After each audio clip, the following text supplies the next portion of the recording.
मैं उम्मीद करता हूं कि आप लोग बहुत अच्छे होंगे। मेरा नाम है अवैस खान और मैं बात कर रहा हूं भागलपुर से। तो सबसे पहले स्वागत है आप लोगों का मेरे चैनल अवैस फ्री लर्निंग में। और मैं उम्मीद करता हूं कि आप लोगों ने मेरी पिछली वाली वीडियो जो कि आपका बायोलॉजी का क्लास 9 का टॉपिक डाइजेस्टिव सिस्टम पे थी, जिसमें हम लोगों ने बात किया था लार्ज इंटेस्टाइन और साथ ही साथ डाइजेस्टिव ग्लैंड्स के बारे में, वो जरूर देखी होगी। नहीं देखी है तो उसकी लिंक मैं आप लोगों को डिस्क्रिप्शन बॉक्स में दे दूंगा, वो जाकर देख लीजिएगा। And trust me, it will be very beneficial for you guys. So let's start our today's video, and this video will be the next part of digestive system class 9 for ICSE as well as CBSE. And today we will talk about digestion in different parts. For example, we will talk about digestion in stomach, small intestine, and we'll talk about the digestion in buccal cavity, stomach and small intestine. So let's start our video without wasting our time, and let me remind you guys that those who haven't subscribed my channel yet, go and do subscribe it, and don't forget to press the bell icon, because as soon as I upload my videos it will reach you instantly. So let's start our video without wasting our time. बच्चों, सबसे पहले हम लोग जान लेते हैं digestion के बारे में, उसके डेफिनेशन के बारे में थोड़ा बहुत समझ लेते हैं कि डाइजेशन क्या होता है। अब देखिए, डाइजेशन जो होता है वो फिजिकल और केमिकल ब्रेकडाउन होता है लार्ज और कॉम्प्लेक्स मॉलिक्यूल्स का। फूड के लार्ज और कॉम्प्लेक्स मॉलिक्यूल्स का एक फिजिकल और केमिकल ब्रेकडाउन जो होता है उसे हम लोग डाइजेशन कहते हैं। और वो फिजिकल और केमिकल ब्रेकडाउन जो होता है वो आपके कॉम्प्लेक्स मॉलिक्यूल को तोड़कर सिंपल और स्मॉल मॉलिक्यूल्स में कन्वर्ट कर देता है, उसे तोड़कर छोटा छोटा मॉलिक्यूल्स में कन्वर्ट कर देता है, क्योंकि इस पर डाइजेस्टिव एंजाइम्स का एक्शन होता है। अब देखिए, हमेशा याद रखिएगा कि डाइजेशन प्रोसेस में जो है वो डाइजेस्टिव एंजाइम्स का एक्शन होता है। अगर डाइजेस्टिव एंजाइम्स एक्ट ना करे तो केमिकल प्रोसेस जो है डाइजेशन का वो कंप्लीट हो ही नहीं सकेगा। ठीक है, अब देखिए, ताकि ये जो है डाइजेशन इसलिए जरूरी होता है ताकि गट वॉल्स के थ्रू ब्लड में जो है आपका न्यूट्रिएंट्स डिफ्यूज कर पाए। ठीक है, जो न्यूट्रिएंट्स आपको खाने से मिलता है वो ब्लड में, बोल सकते हैं कि ब्लड वेसल्स में जो है वो डिफ्यूज कर पाए, और फिर वो ब्लड जो है उसको different parts of the body या फिर डिफरेंट बॉडी सेल्स तक, अलग अलग बॉडी के सेल्स तक जो है वो उसे पहुंचा सके। So today we will talk about two types of digestion, that is physical digestion and chemical digestion. अब देखिए, यहाँ पर सवाल कैसे आएगा बनेगा आप लोगों का, आईसीएसई हो चाहे सीबीएसई हो, उसमें सवाल ये बनेगा कि आपका दो तरीके का डाइजेशन प्रोसेस होता है। ये आपका एक होता है आपका फिजिकल डाइजेशन होता है, और दूसरा आपका केमिकल डाइजेशन होता है। And both are very important, it can be asked. ठीक है, फिजिकल डाइजेशन जो है आपका बुक्कल कैविटी में, यानी कि इस कैविटी में ही हो जाता है आपका। जैसे आप खाना मुंह में डालेंगे और चबाना शुरू करेंगे, और जैसे ही खाना आपस में मिलना शुरू होगा, as soon as mastication starts, you know what is mastication, मतलब कि मैशिंग, जब खाने का मिलना शुरू होगा, जब खाना आप चबाना शुरू करेंगे, तो देन एंड देयर आपका फिजिकल डाइजेशन जो है वो स्टार्ट हो जाएगा। तो अगर आपसे सवाल यहाँ पर ये बनता है कि फिजिकल डाइजेशन जो है कब स्टार्ट होता है, जैसे ही आप खाने को चबाते हैं और खाना जो है उसका मैस्टिकेशन स्टार्ट होता है, तो आपका डाइजेस्टिव एंजाइम्स जो होता है उन पे वर्क करना स्टार्ट कर देता है, और फिर जो है यहाँ पर फिजिकल डाइजेशन आपका स्टार्ट हो जाता है। तो ये चीज याद रखिएगा, फिजिकल डाइजेशन जो है आपका बुक्कल कैविटी में ही स्टार्ट होता है। बुक्कल कैविटी में आपका फिजिकल डाइजेशन जो है वो स्टार्ट हो जाता है, ये याद रखिएगा। अब दूसरा हम लोग केमिकल डाइजेशन के बारे में बात करते हैं। केमिकल डाइजेशन में जो है फूड मॉलिक्यूल्स जो है वो ब्रेक करता है और उस पर डाइजेस्टिव एंजाइम्स एक्ट करता है। यहाँ पर अभी डाइजेस्टिव एंजाइम्स एक्ट नहीं कर रहा था।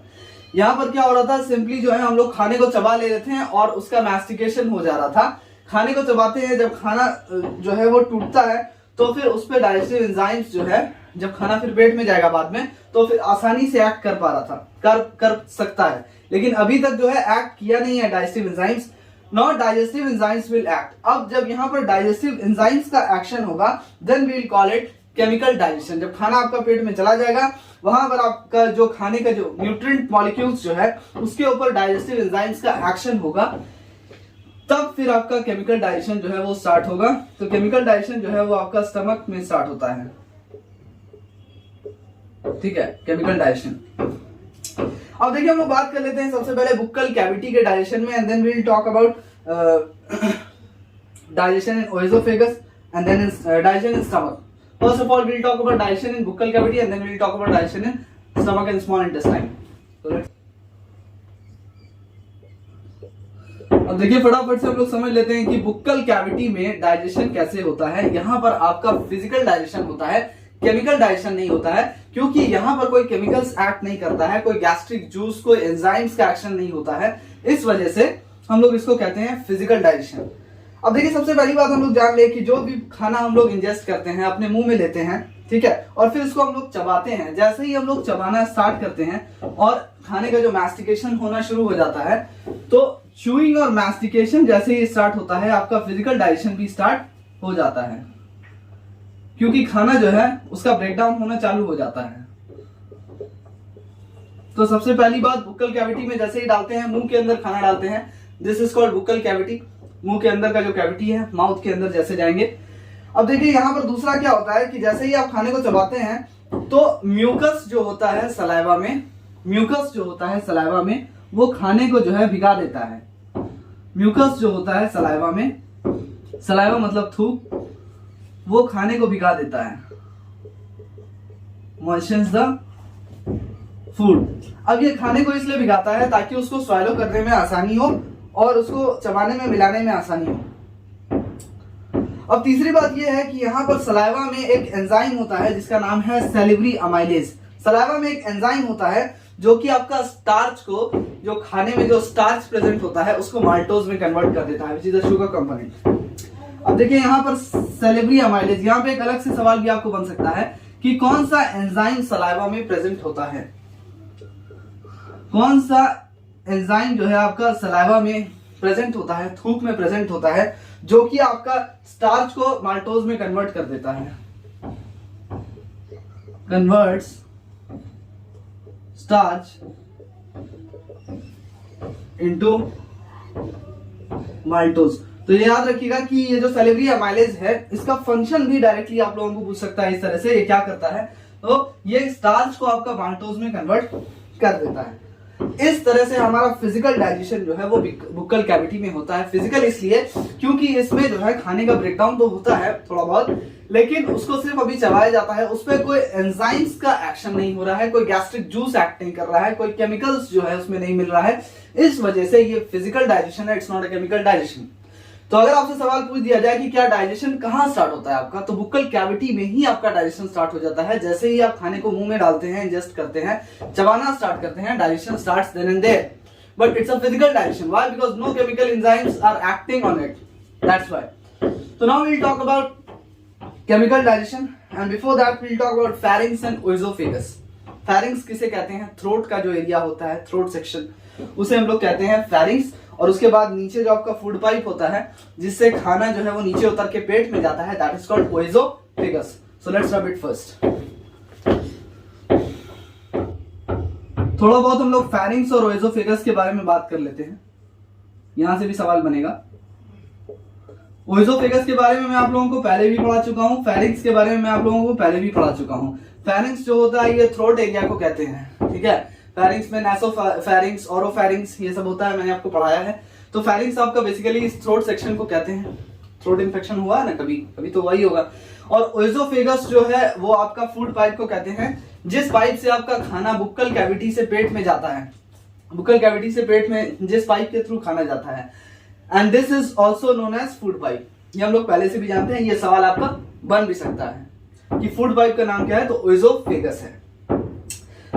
अब देखिए मैं आप लोगों को बता दूं कि यहां पर कोई भी केमिकल डाइजेशन या फिर फिजिकल डाइजेशन जो है यहां पर नहीं होता है।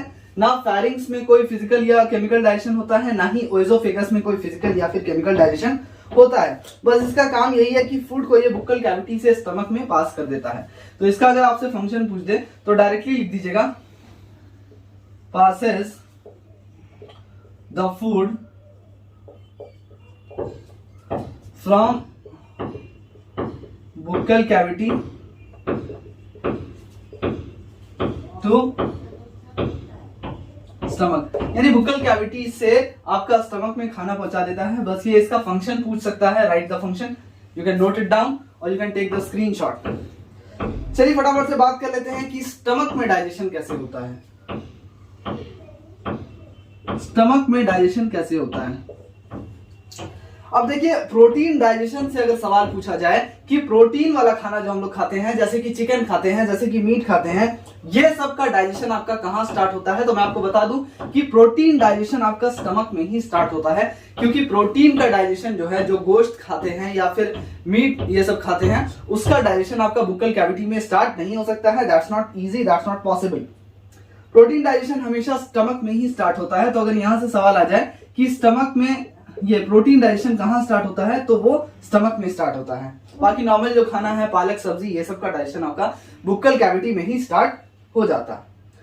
अब देखिए, मस्कुलर वॉल जो होता है आपका स्टमक का जो दीवार होता है, जो वॉल होता है पेट का, इसमें अल्टरनेट कॉन्ट्रैक्शन और रिलैक्सेशन होता है। मान लेते हैं कि ये आपका स्टमक है, ठीक है, ये कुछ इस शेप का ही होता है, जे शेप का। इसमें क्या होता है, अल्टरनेटली ये जब खाना डाइजेस्ट होना स्टार्ट होता है तो इसका कॉन्ट्रैक्शन और रिलैक्सेशन, कॉन्ट्रैक्शन मतलब सिकुड़ना होता है। तो ये कॉन्ट्रैक्ट करता है, फिर वापस से अपने पोजीशन में आ जाता है, रिलैक्स करता है, फिर कॉन्ट्रैक्शन, फिर रिलैक्सेशन, फिर कॉन्ट्रैक्शन, फिर रिलैक्सेशन। इसमें होता रहता है जब तक कि आपका डाइजेशन जो है वो कंप्लीट ना हो जाए। अब देखिए, इस वक्त जब डाइजेशन आपका हो रहा होता है, जब इसका कॉन्ट्रैक्शन और रिलैक्सेशन हो रहा होता है, तो खाने को ये चूर मचूर कर देता है। जो खाना पेट में जाता है उसको ये चर्न कर देता है, चूर कर देता है, जिसको हम लोग कहते हैं, इस खाने को चूर के ये एक पल्पी मास में चेंज कर देता है। बोल सकते हैं कि खाने को एक पुलपुले चीज में चेंज कर देता है, और उस पुलपुले चीज को हम लोग कहते हैं खाइम। ये चीज याद रखिएगा आप लोग, उस पुलपुले चीज को हम लोग क्या कहते हैं। मैंने यहाँ पे सेमीकोलन दे दिया है, ये अलग है, ये अलग है। You have to learn it like that. Name the following में सवाल आ सकता है कि पेट में जब आपका खाना जाता है, तो सबसे पहला तो सवाल ये बनेगा कि जब डाइजेशन हो रहा होता है तो स्टमक का अल्टरनेट डैश एंड डैश होता है। तो आप लिख सकते हैं कॉन्ट्रैक्शन और रिलैक्सेशन होता है। दूसरा सवाल ये बनेगा कि स्टमक जो है वो खाने को चूर मचूर कर देता है जब डाइजेशन हो रहा होता है, और फिर वो एक पल्पी मास में उसे चेंज कर देता है। उस पल्पी मास को क्या कहते हैं, तो उसे हम लोग खाइम कहते हैं। Just note it down. These type of questions are very important, just trust me. अब देखिए, गैस्ट्रिक जूस जो होता है आपका, पेट के अंदर बहुत सारा गैस्ट्रिक जूस होता है, उसके अंदर आपका एक एसिड होता है which is very important, it can be asked in your exam. एक वाहिद ऐसा एसिड होता है स्टमक के अंदर जिसका सवाल आपसे बन सकता है, और ये होता है आपका हाइड्रोक्लोरिक एसिड। ठीक है, यहां से एक और सवाल बनेगा आपको कि कौन सा एसिड आपका स्टमक में जो गैस्ट्रिक जूस होता है उसमें प्रेजेंट होता है, तो answer is hydrochloric acid. Note it down. अब देखिए, इसके अलावा इस स्टमक में जो है कुछ डाइजेस्टिव एंजाइम्स भी प्रेजेंट होता है, जैसे कि प्रोपेप्सिन, प्रोरेनिन, गैस्ट्रिक लाइपेज। बहुत सारा एंजाइम्स भी होता है गैस्ट्रिक एंजाइम, जैसे कि प्रोपेप्सिन, प्रोरेनिन, ठीक है, प्रोरेनिन होता है। इसके अलावा आपका गैस्ट्रिक लाइपेज होता है, गैस्ट्रिक लाइपेज होता है। तो इन एंजाइम्स का नाम भी आप लोग नोट कर लीजिए कि कौन सा गैस्ट्रिक एंजाइम्स जो है आपके स्टमक में प्रेजेंट, डाइजेस्टिव एंजाइम्स जो है वो प्रेजेंट होता है। अब देखिए, एक म्यूकस भी सेक्रेट होता है, ठीक है। म्यूकस तो स्टमक में होता ही है, स्टमक वॉल्स के लाइनिंग में तो म्यूकस होता ही है, जिसमें आपका गैस्ट्रिक म्यूकिन होता है। म्यूकस में आपका गैस्ट्रिक म्यूकिन होता है, ठीक है। Now we will talk about functions of hydrochloric acid. अब देखिए, अभी हम लोग बात कर रहे थे कि स्टमक में जो गैस्ट्रिक जूस होता है उसमें एक एसिड पाया जाता है, HCl, हाइड्रोक्लोरिक एसिड। तो आखिर ये हाइड्रोक्लोरिक एसिड का मकसद क्या है, इसका फंक्शन क्या है, क्यों पाया जाता है स्टमक में? ऐसा तो नहीं कि ऊपर वाले ने ऐसे ही बना दिया होगा। Now we will talk about it, let's rub it first.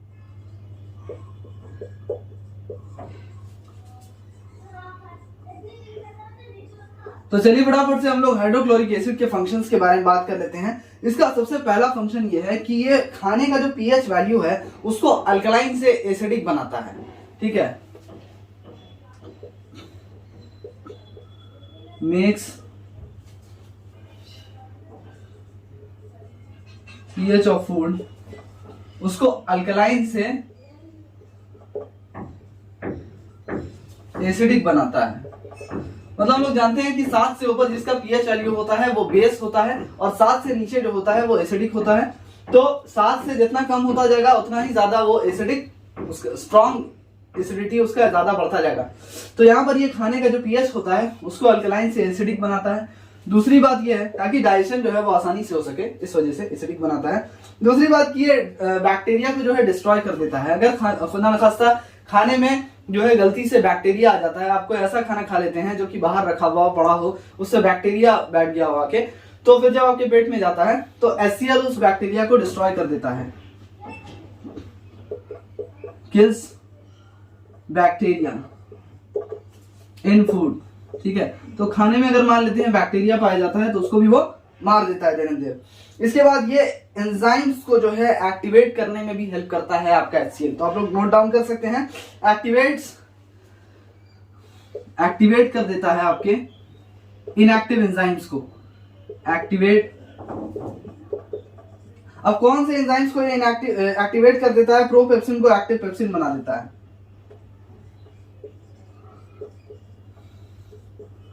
Propepsin जब तक था तब तक इनएक्टिव था, इसको चेंज कर देता है ये पेप्सिन में और इसको एक्टिव बना देता है। ठीक है, साथ ही साथ प्रोरेनिन को जो है रेनिन बना देता है, प्रोरेनिन को ये रेनिन बना देता है। ये सारी चीज याद रखिएगा, इसमें कम से कम आपको 2 फंक्शन तो आना ही चाहिए, और मेरे ख्याल से आप लोग ये वाला तो आसानी से याद कर सकते हैं कि ये बैक्टीरिया को मारता है। दूसरा वाला आसान मेरे ख्याल से ये वाला याद कर लीजिए। ऐसे तो दोनों ही आसान है, ये वाला ज्यादा आसान है आपका, कि खाने को जो है वो अल्कलाइन से एसिडिक में चेंज कर देता है ताकि उसका डाइजेशन जो है आसानी से हो सके खाने का। अब देखिए ये आपके पाइलोरिक एपर्चर के क्लोजिंग और ओपनिंग को भी कंट्रोल करता है, controls closing and opening of. अब पाइलोरिक एपर्चर एक मसल है, पाइलोरिक एपर्चर की ओपनिंग और क्लोजिंग को भी कंट्रोल करता है। जिससे आपका खाना जो है वो स्टमक से स्मॉल इंटेस्टाइन में जाता है, वो होता है आपका पाइलोरिक स्फिंक्टर। ठीक है, स्टमक से, फॉर एग्जांपल ये आपका स्टमक है, ठीक है, यहां पर होता है आपका पाइलोरिक स्फिंक्टर, PS से डिनोट कर रहा हूं सिर्फ आपको समझाने के लिए। ये स्टमक है और यहां से फिर स्टार्ट होता है आपका स्मॉल इंटेस्टाइन का सबसे पहला हिस्सा जिसको हम लोग ड्यूडेनम कहते हैं। तो इस मसल से ही थ्रू जो है इसका कॉन्ट्रैक्शन रिलैक्सेशन होता रहता है। तो जब ये मसल आपका रिलैक्स होता है तो खाना आपका यहां से स्मॉल इंटेस्टाइन में आ जाता है, and this part is called pyloric sphincter.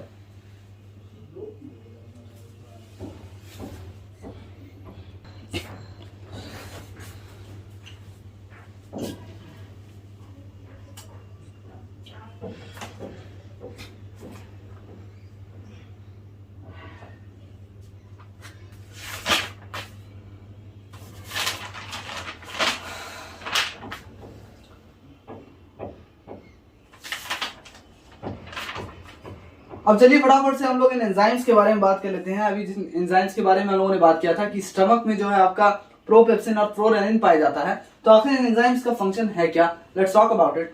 Then first of all we have to rub this.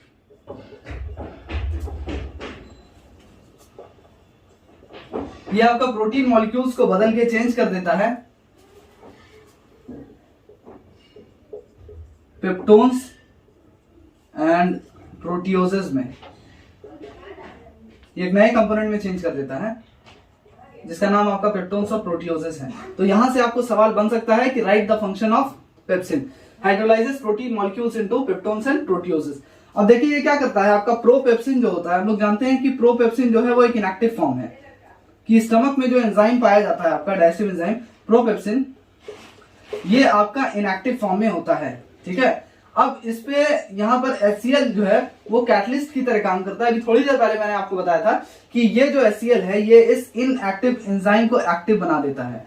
ये इनएक्टिव था, इस एंजाइम को जो है HCl क्या बना देता है, एक्टिव बना देता है, और फिर ये चेंज हो जाता है एक्टिव फॉर्म में, और इसके एक्टिव फॉर्म को हम लोग कहते हैं पेप्सिन। ठीक है, ये इसका एक्टिव फॉर्म है, ये याद रखिएगा। तो अगर आपसे सवाल बन जाए कि इनएक्टिव फॉर्म कौन सा है, तो प्रोपेप्सिन है, और एक्टिव फॉर्म कौन सा है, पेप्सिन है। और इनएक्टिव से एक्टिव स्टेट में लाने में हेल्प किसने किया, तो HCl ने एक्ट किया एज अ कैटलिस्ट। अब देखिए दूसरी बात कर लेते हैं हम लोग कि ये जो पेप्सिन है ये प्रोटीन को किस चीज में बदलता है। अभी हम लोगों ने बात किया था कि ये प्रोटीन को हाइड्रोलाइज करके क्या बना देता है, तो ये हाइड्रोलाइज करके प्रोटीन को जो है पेप्टोन्स और प्रोटियोजेस में चेंज कर देता है।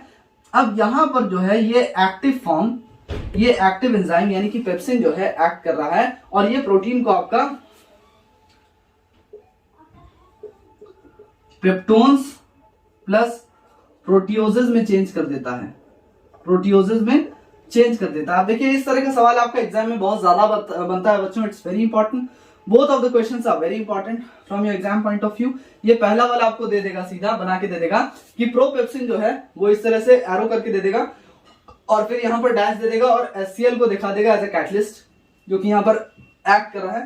Then you have to write on this side pepsin active. ठीक है, कुछ भी कर सकता है, हो सकता है इधर आपको दे दे, इधर उड़ा दे, इधर दे दे, इधर उड़ा दे, या ये दोनों दे दे और इसको उड़ा दे और बताइए कि कैटलिस्ट क्या है, ये सवाल कर दे। उसी तरह से इसमें भी सवाल कर सकता है कि प्रोटीन को जो है पेप्सिन क्या चीज में बदल देगा और इसको उड़ा देगा दोनों को। Then you have to write peptones plus proteoses. ठीक है, और ये भी आपका सवाल कर सकता है, ये दोनों दे देगा और बोलेगा कि इसमें कैटलिस्ट कौन है, यानी कि कौन सा चीज जो है वो प्रोटीन को पेप्टोन्स और प्रोटियोजेस में चेंज कर रहा है। Then you have to write pepsin. तो आपको इस तरह से दिमाग लगाना है कि आपको पूरे ही इस इक्वेशन बोल सकते हैं इसको, आपको याद कर लेना है इसे। अब देखिए now will talk about renin. Renin के बारे में हम लोग बात करते हैं। रेनिन का काम क्या है? रेनिन भी आपका इनएक्टिव स्टेट में पाया जाता था। सबसे पहले जो इनएक्टिव स्टेट में रेनिन पाया जाता है उसको हम लोग कहते हैं प्रोरेनिन। इस प्रोरेनिन को भी आपका HCl जो है वो एक्टिव स्टेट रेनिन में चेंज कर देता है। अब देखिए यहां पर होता क्या है, HCl और कैल्शियम आयंस के प्रेजेंस में रेनिन जो है वो डाइजेशन ऑफ मिल्क प्रोटीन में हेल्प करता है। तो अगर इसका फंक्शन आपसे पूछ दे तो आप डायरेक्टली लिख दीजिएगा हेल्प्स इन डाइजेशन ऑफ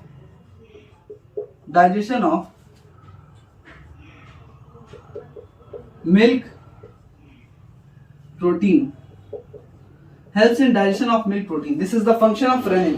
ये इस एंजाइम का फंक्शन है and it will be asked for 1 marks and it's very important. Renin और पेप्सिन दोनों का ही फंक्शन मैं बता दूं आप लोगों को कि बहुत ज्यादा इंपॉर्टेंट है and it can be asked. There are high chances of such type of questions to be asked. अब देखिए इसमें आपको सवाल कर सकता है कि पहले तो ये आपका इनएक्टिव स्टेट में था, पहले तो ये आपका इनएक्टिव स्टेट प्रोरेनिन में था, इसको हम लोग कहते हैं इनएक्टिव स्टेट। ये एक डाइजेस्टिव एंजाइम है, पहले ये इनएक्टिव स्टेट में था, बाद में इसको HCl ने क्या चीज में चेंज कर दिया, एक्टिव स्टेट यानी कि रेनिन में चेंज कर दिया और ये आपका एक्टिव स्टेट है, ये आपका एक्टिव स्टेट है। तो देखिए सवाल आपको बन सकता है कि प्रोरेनिन जो है वो HCl दे देगा, प्रोरेनिन दे देगा, इसको उड़ा देगा, बोलेगा कि क्या चीज में चेंज हो जाता है। Then you have to write renin. अब देखिए अगला सवाल आपसे बनेगा कि रेनिन जो है वो मिल्क प्रोटीन के साथ मिलकर क्या बनाता है, यानी कि रेनिन जो है वो केसीन के साथ मिलकर क्या बनाता है। रेनिन जो है वो मिल्क प्रोटीन यानी कि casein is a milk protein, ये एक मिल्क प्रोटीन है, ठीक है, इसके साथ मिलकर जो है रेनिन आपका क्या बनाता है। तो मैं आपको बता दूं इसके साथ मिलकर ये पैराकेसीन बनाता है, ये एक नई चीज बनाता है जिसका नाम है पैराकेसीन, ये पैराकेसीन बनाता है इसके साथ। तो such type of questions can be asked, there are high chances, ठीक है, इस तरह का क्वेश्चन आपका बायोलॉजी में बनता है। अब देखिए अगला सवाल ये बन सकता है कि पैराकेसीन जो यहां पर बना है, ये जो पैराकेसीन अभी रेनिन और केसीन के मिलाने से बना है, ये पैराकेसीन के साथ अगर कैल्शियम आयंस मिल जाए तो फिर वो क्या बनाता है, यानी कि अगर यहां पर पैराकेसीन प्लस C प्लस प्लस, क्योंकि इसका वैलेंसी 2 होता है हम लोग जानते हैं, तो ये दोनों मिलकर यहां पर क्या बनाएगा, तो मैं आपको बता दूं यहां पे कैल्शियम पैराकेसिनेट बनाएगा, कैल्शियम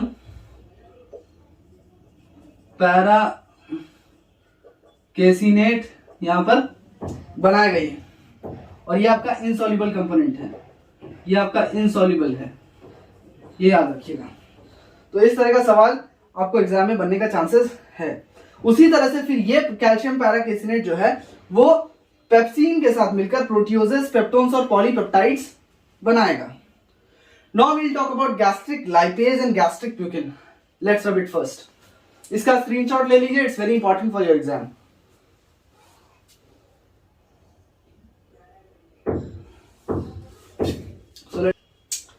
एक सवाल हम लोग और कर लेते हैं कि कैल्शियम पैराकेसिनेट जो है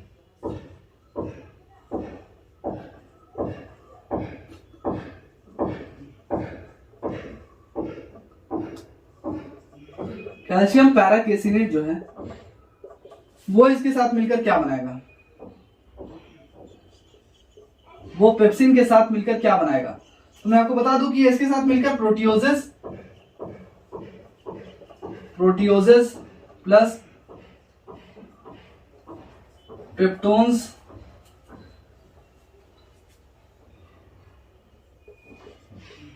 प्लस पॉलीपेप्टाइड्स बनाएगा। ठीक है, ये तीन चीज इसके साथ ये मिलकर बनाएगा। Just note it down. अब देखिए हम लोग बात कर लेते हैं गैस्ट्रिक लाइपेज के बारे में और गैस्ट्रिक म्यूकिन के बारे में कि इसका क्या फंक्शन है। इससे भी सवाल आपका बनने का पूरा चांस रहता है। गैस्ट्रिक लाइपेज का आपसे डायरेक्टली पूछ देगा फंक्शन। मैं आपको बता दूं कि ये पार्शियली जो है, मतलब पूरा तो नहीं हाइड्रोलाइज करता है, लेकिन पार्शियली जो है ये हाइड्रोलाइज करता है फैट्स को, उनको फैटी एसिड और ग्लाइसरॉल में बदल देता है। तो ये पार्शियली जो है हाइड्रोलाइज कर देता है, hydrolyses fats into fatty acids and glycerol. ठीक है, इन दो चीज में चेंज कर देता है, फैटी एसिड्स और ग्लाइसेरॉल में चेंज कर देता है पार्शियली हाइड्रोलाइज करके। अब देखिए गैस्ट्रिक म्यूकिन का फंक्शन समझ लेते हैं कि म्यूकस मेम्ब्रेन को प्रोटेक्ट करता है स्टमक के। अब चूंकि स्टमक में भी आपका म्यूकस प्रेजेंट होता है जिसमें होता है आपका गैस्ट्रिक म्यूकिन, तो मैं आपको बता दूं कि ये प्रोटेक्ट करता है बच्चों, protects the mucous membrane. Mucous membrane को ये प्रोटेक्ट करता है। ठीक है, protects mucous membrane of stomach.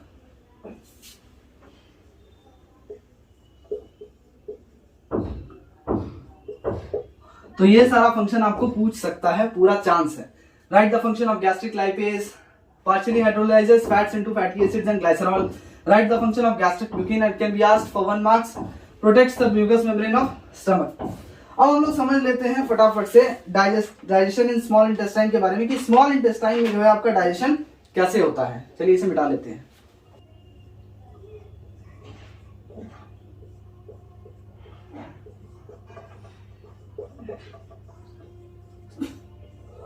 और देखिए स्मॉल इंटेस्टाइन में आपका डाइजेशन कैसे होता है। सबसे पहला पार्ट हम लोग जानते हैं कि अगर ये हमारा पेट है, ये हमारा पेट है, ये आपका पाइलोरिक स्फिंक्टर है, और फिर यहां से आपका स्मॉल इंटेस्टाइन स्टार्ट हो जाता है और इस पार्ट को हम लोग कहते हैं ड्यूडेनम। ठीक है, तो first of all we will talk about the first part of small intestine in which the digestion starts and that is called duodenum, जो कि आपका सबसे छोटा पार्ट होता है स्मॉल इंटेस्टाइन का, जो कि आपका लगभग 25 सेंटीमीटर लंबाई होती है इसकी। अब देखिए ड्यूडेनम में क्या होता है, हम लोग सबसे पहले बात कर लेते हैं ड्यूडेनम के बारे में। ड्यूडेनम में आपका क्या होता है स्मॉल इंटेस्टाइन के, कि ये जो पार्शियली डाइजेस्टेड फूड, हम लोग जानते हैं कि स्टमक के अंदर खाना जो है वो कंप्लीटली डाइजेस्ट नहीं होता है, चीज याद रखिएगा, it can be asked in true and false. अब देखिए जो पार्शियली डाइजेस्टेड फूड है जिसको हम लोग कहते हैं खाइम, यहाँ पर एक पार्शियली डाइजेस्टेड फूड आता है जिसको हम लोग कहते हैं, यहाँ पर आ जाता है काइम। ये खाना पूरी तरीके से डाइजेस्ट नहीं हुआ है, इसको हम लोग कहते हैं खाइम। इस खाने को पल्पी मटेरियल होता है, वो एक पुलपुला मटेरियल, ये आपका स्मॉल इंटेस्टाइन के अंदर आ जाता है, ये आपका ड्यूडेनम के अंदर आ जाता है जब आपका पाइलोरिक स्फिंक्टर रिलैक्स करता है। यहां पर एक मसल होता है जिसका नाम होता है पाइलोरिक स्फिंक्टर। स्फिंक्टर का स्पेलिंग है आपका ये, ठीक है, पाइलोरिक का भी लिख ही देता हूं, पाइलोरिक स्फिंक्टर। इस मसल का नाम होता है आपका पाइलोरिक स्फिंक्टर। इसका जब रिलैक्सेशन होता है, जब ये रिलैक्स करता है, तो ये जो खाना है यहाँ पर पार्शियली डाइजेस्टेड फूड, ये आपका स्टमक से चला आता है, स्मॉल इंटेस्टाइन के सबसे छोटे वाले हिस्से ड्यूडेनम में चला आता है। ठीक है, इसके बाद क्या होता है कि लीवर हम लोग जानते हैं कि बाइल जूस बनाता है। अब ठीक यहां पर क्या होता है, यहां पर होता है आपका लीवर, ये कुछ इस तरह से लीवर होता है, और यहां पर आपका गैल ब्लैडर होता है। ये देखिए यहां पर आपका गैल ब्लैडर होता है इस तरह से। यहां से जो है आपका बाइल जूस जो है, हम लोग जानते हैं कि लीवर जो बाइल जूस बनाता है वो गैल ब्लैडर में इसमें आके स्टोर हो जाता है। उसके बाद गैल ब्लैडर से आपका कॉमन बाइल डक्ट के थ्रू बाइल जूस जो है वो यहाँ ड्यूडेनम में आ जाता है। बाइल जूस इसके थ्रू यहाँ ड्यूडेनम के अंदर आ जाता है। ये भी सवाल बन सकता है बाइल जूस कौन बनाता है। ये मैंने ऑलरेडी आपको पिछली वीडियोस में पढ़ा दिया है कि लीवर बाइल जूस बनाता है, लेकिन उसको टेम्परेरीली स्टोर कौन करता है, तो गैल ब्लैडर उसको स्टोर करता है, जो कि आपका एक झिल्ली जैसा पतला सा ट्रांसपेरेंट सैक लाइक स्ट्रक्चर होता है आपका गैल ब्लैडर। अब देखिए यहाँ पर तो बाइल जूस जो है वो ड्यूडेनम में आ जाता है गैल ब्लैडर से, और फिर यहाँ पर जो आपका एक लीफ लाइक ऑर्गन होता है या लीफ लाइक, इसको ग्लैंड कहते हैं हम लोग पैनक्रियाज को। ये जो आपका यहाँ पे पैनक्रियाज होता है, इससे आपका आ जाता है पैनक्रियाटिक जूस। पैनक्रियाज से आपका पैनक्रियाटिक जूस आ जाता है पैनक्रियाटिक डक्ट के थ्रू, और आपका कॉमन बाइल डक्ट के थ्रू यहाँ से आपका बाइल जूस जो है गैल ब्लैडर से आ जाता है। ये पार्ट आपका गैल ब्लैडर है और ये आपका पैनक्रियाज है, ये आपका पैनक्रियाज है। ये लीफ शेप्ड ग्लैंड जो है या फिर लीफ शेप्ड ऑर्गन जो है ये पैनक्रियाज है। यहां से आपका पैनक्रियाटिक डक्ट के थ्रू, ये पैनक्रियाटिक डक्ट है आपका, इसके थ्रू आपका पैनक्रियाटिक जूस आ जाता है। अब जब बाइल जूस और पैनक्रियाटिक जूस गैल ब्लैडर से और पैनक्रियाज से ड्यूडेनम के अंदर आ जाता है, फिर आपका यहाँ पर जो है वो खाइम के साथ मिक्स हो जाता है। यानी कि अभी हम लोग बात कर रहे थे खाइम फूड मटेरियल के बारे में, पल्पी मास के बारे में। ये आपका क्या है, ये खाइम आपका पल्पी मास है, ठीक है। तो इस पल्पी मास, इस फूड के साथ, जो पार्शियली डाइजेस्टेड फूड यहाँ पर ड्यूडेनम में आया है, इसके साथ आपका गैल ब्लैडर से आया हुआ बाइल जूस और पैनक्रियाज से आया हुआ पैनक्रियाटिक जूस जो है यहाँ पर मिक्स हो जाता है। तो यहाँ पर ये तीनों चीज जो है ये मिक्स हो जाती है। अब देखिए हम लोग बात करेंगे कि बाइल जूस का आखिर फंक्शन क्या है। क्या बाइल जूस जो है उसमें कोई डाइजेस्टिव एंजाइम होता है? तो चलिए बात कर लेते हैं।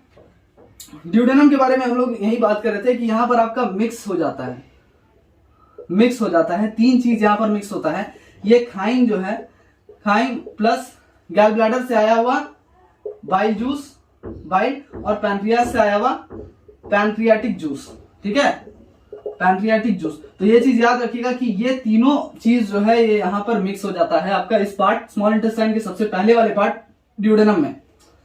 Now we will talk about function of bile juice.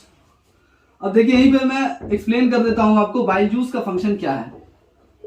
अगर बाइल जूस में कोई डाइजेस्टिव एंजाइम है ही नहीं तो फिर उसका काम क्या है भैया? अब देखिए मैं आपको बता दूं कि इसमें कोई डाइजेस्टिव एंजाइम नहीं होता है, ये चीज याद रखिएगा। ये सवाल आपको ट्रू फॉल्स में ही बन सकता है कि क्या बाइल जूस में आपका कोई डाइजेस्टिव एंजाइम होता है? तो इसमें कोई डाइजेस्टिव एंजाइम नहीं होता। सबसे पहली बात मैं ये बता दूं कि बाइल जूस का आपको कम से कम एक ना एक फंक्शन याद रखना ही रखना है, क्योंकि बायोलॉजी में फंक्शन और लोकेशन बहुत ज्यादा इंपॉर्टेंट है बच्चों, बहुत ज्यादा। सबसे पहली बात कि बाइल जूस जो है वो न्यूट्रलाइज कर देता है खाइम के एसिडिटी को। मैंने आपको बताया था कि स्टमक में जो खाना आपका खाइम में चेंज हुआ है, जो पार्शियली डाइजेस्टेड फूड यहां से ड्यूडेनम में आया है, स्टमक से ड्यूडेनम में आया है, उसमें एसिडिटी होता है, उसकी एसिडिटी जो है वो ज्यादा होती है, उसका पीएच वैल्यू जो है वो 7 से कम होता है। तो ये बाइल जूस जो है उसकी एसिडिटी को न्यूट्रलाइज कर देता है ड्यूडेनम में। तो ये आप लोग लिख सकते हैं इसका सबसे पहला function, neutralises the acidity, neutralizes the acidity of chyme। chyme क्या है आपका? पल्पी मास ऑफ फूड है, पार्शियली डाइजेस्टेड फूड है, तो इसके एसिडिटी को न्यूट्रलाइज कर देता है। chyme के कहां न्यूट्रलाइज कर देता है? ड्यूडेनम में न्यूट्रलाइज कर देता है, क्योंकि हम लोग अच्छी तरीके से जानते हैं, अभी मैंने आपको एक्सप्लेन भी किया कि ड्यूडेनम में आपका बाइल जूस जो है गैल ब्लैडर से और पैनक्रियाटिक जूस जो है वो पैनक्रियाटिक डक्ट से आके मिल जाता है। दूसरा फंक्शन आपका बाइल जूस का ये है कि ये मीडियम को अल्कलाइन बना देता है, ताकि उस पे एंजाइम्स जो होता है पैनक्रियाटिक और इंटेस्टाइनल जूस का वो एक्ट कर सके। अभी जो यहाँ पर पैनक्रियाटिक जूस जो आया है उसके अंदर जो एंजाइम होगा वो इस पर एक्ट कर सके, वो इस खाने पर, इस खाइम पर एक्ट कर सके। इस वजह से इसको ये अल्कलाइन बना देता है, इसके मीडियम को। तो दूसरा याद रखिएगा, मेक्स द मीडियम अल्कलाइन। अब आगे मैं नहीं लिख रहा हूं, सो दैट करके डॉट डॉट दे देता हूं ताकि आपको समझ में आ जाए। So that the enzymes can act on them. जो आपका पैनक्रियाटिक और इंटेस्टाइनल जूस में जो एंजाइम्स है, ताकि वो खाने पर एक्ट कर सके, इस वजह से ये मीडियम को अल्कलाइन बना देता है। तीसरी बात यह है कि ये फैट्स को इमल्सिफाई कर देता है और उनको तैयार कर देता है कि उन पर एंजाइम्स जो है वो एक्ट कर सकें। इमल्सिफाई कर देता है फैट्स को, emulsifies fats and prepares them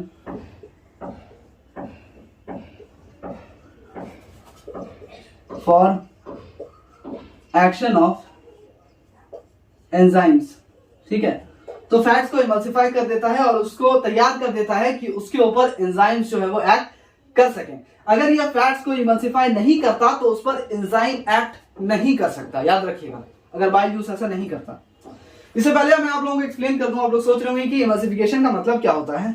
अब देखिए होता क्या है कि खाने में जो फैट्स प्रेजेंट होता है, फॉर एग्जांपल हम लोग कोई ऐसा खाना खा लेते हैं, समोसा खा लेते हैं, तो उसमें जो फैट्स प्रेजेंट होता है वो लार्ज ग्लोब्यूल्स के फॉर्म में होता है, हो सकते हैं बड़े बड़े लार्ज मॉलिक्यूल्स के फॉर्म में होता है। तो यहाँ पर फैट डाइजेस्टिंग एंजाइम जो होता है यहाँ पर फंक्शन नहीं कर सकता है इतने बड़े मॉलिक्यूल्स के ऊपर, इतने लार्ज मॉलिक्यूल्स के ऊपर जो है वो फैट डाइजेस्टिंग एंजाइम फंक्शन नहीं कर पाता है। इस वजह से जो बाइल जूस में जो आपका बाइल सॉल्ट प्रेजेंट होता है वो क्या करता है आपका, वो इन लार्ज फैट ग्लोब्यूल्स को ब्रेक डाउन करने में हेल्प करता है। इन फैट ग्लोब्यूल्स को, ये जो फैट ग्लोब्यूल्स हैं इनको ब्रेक डाउन करने में कौन हेल्प करता है, आपका bile salt. Bile salt help करता है जो कि आपका बाइल जूस में प्रेजेंट होता है, और ये इनको इन लार्ज फैट ग्लोब्यूल्स को चेंज करके स्मॉल ड्रॉपलेट्स में कन्वर्ट कर देता है, छोटे छोटे बहुत ज्यादा छोटे छोटे मॉलिक्यूल्स में कन्वर्ट कर देता है, और उनके चारों तरफ जो है एक थिन फिल्म क्रिएट कर देता है, मतलब एक पतला सा जो झिल्ली है, परत जो है वो चारों तरफ उनके बना देता है। और इसी प्रोसेस को what do we call it, emulsification. अब आपको अच्छी तरीके से समझ में आ गया होगा कि फैट्स को इमल्सिफाई करने का मतलब क्या हुआ और क्यों ये जरूरी है, ताकि इस पर एंजाइम्स का एक्शन जो है वो हो सके। Now we will talk about role of pancreatic juice. चलिए फटाफट से हम लोग पैनक्रियाटिक जूस के रोल के बारे में बात कर लेते हैं कि यहाँ जो पैनक्रियाज एक जूस बनाता है जिसको हम लोग कहते हैं पैनक्रियाटिक जूस, पीजे से डिनोट कर रहा हूं, ठीक है। ये भी तो आपका ड्यूडेनम में आके मिला था, ये देखिए पैनक्रियाटिक जूस भी तो आपका ड्यूडेनम में आके मिला था इस pulpy mass of food material के साथ जिसको हम लोग काइम कहते हैं। तो फिर आखिर ये पैनक्रियाटिक जूस का फंक्शन क्या है, बाइल का तो फंक्शन हम लोग ऑलरेडी समझ चुके हैं, तीनों फंक्शन है। Now we will talk about the function of pancreatic juice. So first of all, let's have it.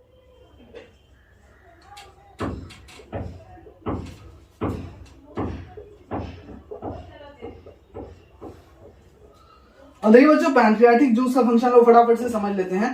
Pancreatic juice में कौन कौन सा एंजाइम्स पाया जाता है और उसका क्या क्या फंक्शन होता है इसके बारे में बारी बारी से जान लेते हैं। तो सबसे पहला जो आपका एंजाइम है वो है ट्रिप्सिन और थाइमोट्रिप्सिन, ठीक है। ट्रिप्सिन और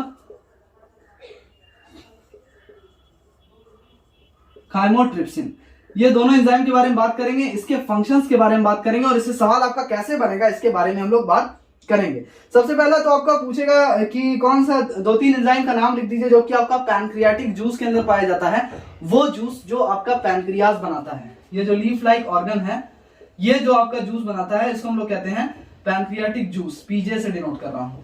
और ये जो पैनक्रियाटिक जूस होता है इसके अंदर कौन कौन सा एंजाइम प्रेजेंट होता है इसके बारे में सवाल आएगा। सबसे पहला एंजाइम है आपका ट्रिप्सिन और थाइमोट्रिप्सिन। अब देखिए दोनों ही एंजाइम ट्रिप्सिन और थाइमोट्रिप्सिन जो होता है वो इनएक्टिव फॉर्म में सेक्रेट होता है जिसको हम लोग कहते हैं ट्रिप्सिनोजेन और थाइमोट्रिप्सिनोजेन। ये आपका ट्रिप्सिनोजेन और थाइमोट्रिप्सिनोजेन के फॉर्म में जनरेट होता है, यानी कि इनएक्टिव स्टेट में, ठीक है। ये आपका इनएक्टिव स्टेट है, चाहे ट्रिप्सिनोजेन हो चाहे आपका थाइमोट्रिप्सिनोजेन हो, ये आपका इनएक्टिव स्टेट है, ठीक है। इनएक्टिव फॉर्म में ये दोनों एंजाइम जो है आपका जेनरेट होता है। अब जब ये एक्टिव फॉर्म में चेंज होता है तो ये प्रोटीन डाइजेशन जो है वो करता है और प्रोटीन को जो है वो पॉलीपेप्टाइड्स में बदल देता है। जब ये दोनों आपका एक्टिवेट होता है, अभी तो ये इनएक्टिव स्टेट में है, जब ये दोनों आपका एक्टिवेट होता है तो फिर ये क्या करता है, प्रोटीन को आपका पॉलीपेप्टाइड्स में चेंज कर देता है। ये हम लोग अभी थोड़ी देर पहले पढ़ चुके हैं कि प्रोटीन क्या चीज में फिर चेंज हो जाता है, पॉलीपेप्टाइड्स में चेंज हो जाता है, एक नए कंपोनेंट में चेंज हो जाता है जिसका नाम है पॉलीपेप्टाइड्स। फर्दर ब्रेकडाउन हो जाता है उसका, फिर वो पॉलीपेप्टाइड्स में आपका चेंज हो जाता है। ये तो सबसे पहला वाला एंजाइम था। दूसरा पहला वाला एंजाइम का नाम आपका क्या था, ट्रिप्सिन और थाइमोट्रिप्सिन, और उसके इनएक्टिव स्टेट का नाम क्या था, ट्रिप्सिनोजेन और थाइमोट्रिप्सिनोजेन। अब बात करेंगे दूसरे एंजाइम के बारे में जो कि आपका पैनक्रियाटिक जूस के अंदर पाया जाता है। दूसरा एंजाइम है आपका कार्बोऑक्सीपेप्टिडेज। कार्बोऑक्सीपेप्टिडेज। अब देखिए इस एंजाइम का फंक्शन क्या होता है। इस एंजाइम का फंक्शन तो मैंने आप लोगों को लिखा दिया कि चेंजेस प्रोटीन्स इनटू पॉलीपेप्टाइड्स, ये इसका फंक्शन है, याद रखिएगा, चेंजेस प्रोटीन इनटू पॉलीपेप्टाइड्स, ये इसका फंक्शन है। Just note it down, write the function of trypsinogen and chymotrypsinogen. अब देखिए कार्बोऑक्सीपेप्टिडेज का फंक्शन क्या है कि ये आपका पॉलीपेप्टाइड्स को, ये जो यहाँ पर प्रोटीन अभी आपका पॉलीपेप्टाइड्स में चेंज हुआ है, ये आपका इस कंपोनेंट को पॉलीपेप्टाइड्स को जो है वो चेंज कर देता है, ट्राइपेप्टाइड्स का चेन फॉर्म बना देता है और इसको बदल देता है ट्राइपेप्टाइड्स, डाइपेप्टाइड्स और अमाइनो एसिड्स में। यानी ये क्या करता है, पॉलीपेप्टाइड्स को चेंज कर देता है, चेन फॉर्म में ले आता है और इसको बना देता है ट्राइपेप्टाइड्स, डाइपेप्टाइड्स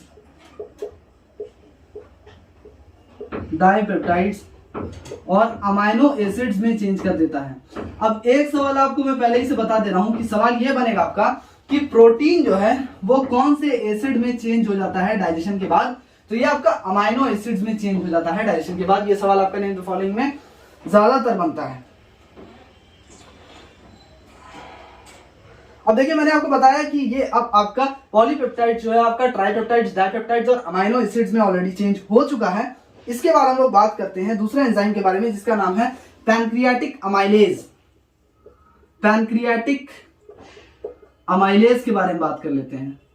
ये वाला जो एंजाइम है ये आपका क्या करता है।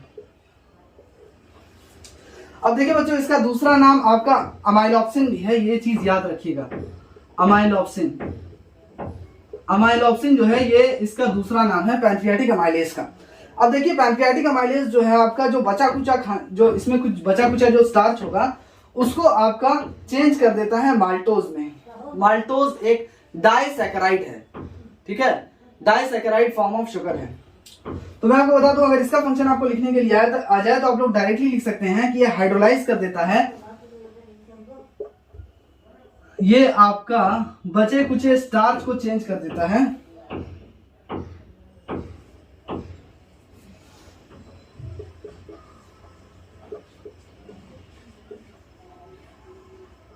रिमेनिंग स्टार्च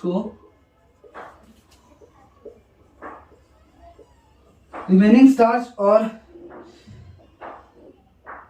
ग्लाइकोजन को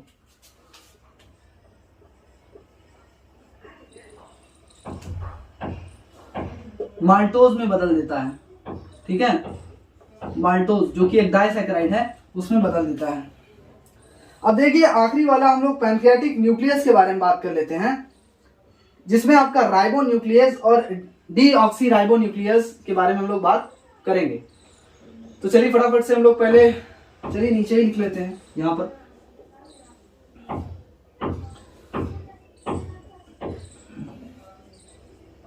पैनक्रियाटिक न्यूक्लियस का फंक्शन क्या है।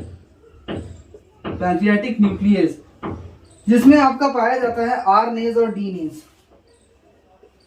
आरनेज और डीनेज पाया जाता है,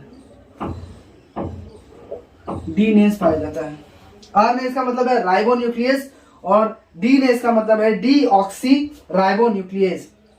अब ये राइबोन्यूक्लियस और डीऑक्सीराइबोन्यूक्लियस जो होता है ये आपका क्या करता है बच्चों कि ये न्यूक्लियाइक एसिड्स को न्यूक्लियोटाइड्स और न्यूक्लियोसाइड्स में चेंज कर देता है,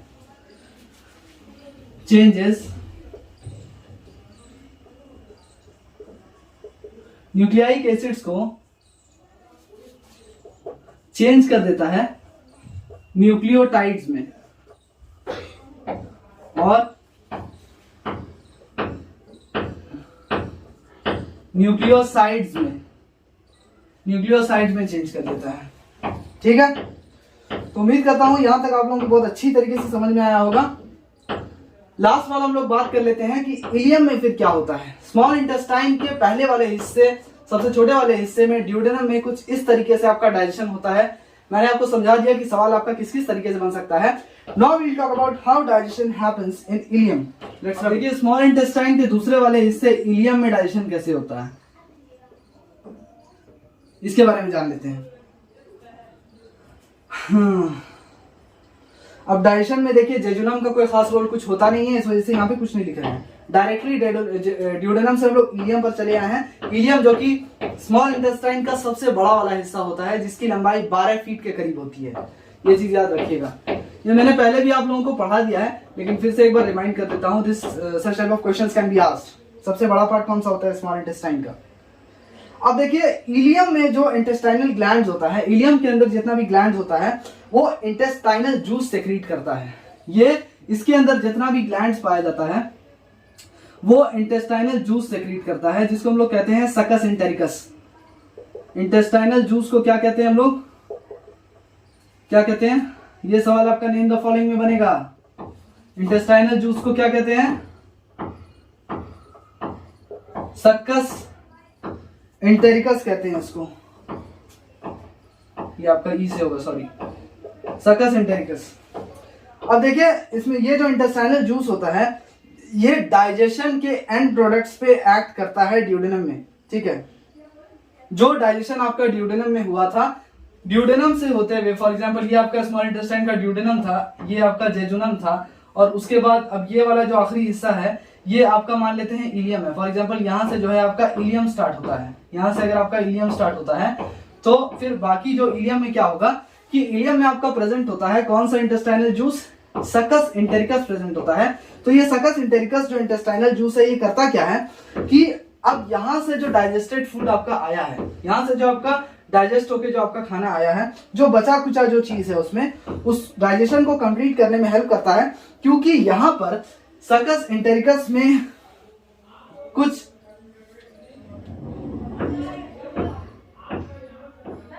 तो सकस इंटेरिकस जो होता है वो क्या करता है आपका डाइजेशन के एंड प्रोडक्ट्स पे एक्ट करता है और फिर डाइजेशन के प्रोसेस को कंप्लीट करता है। तो ये चीज याद रखिएगा कि डाइजेशन का प्रोसेस जो है वो इलियम में आकर कंप्लीट होता है, यानी कि स्मॉल इंटेस्टाइन के सबसे बड़े वाले हिस्से इलियम में आकर कंप्लीट होता है आपका डाइजेशन। अब देखिए यहां पर याद रखिएगा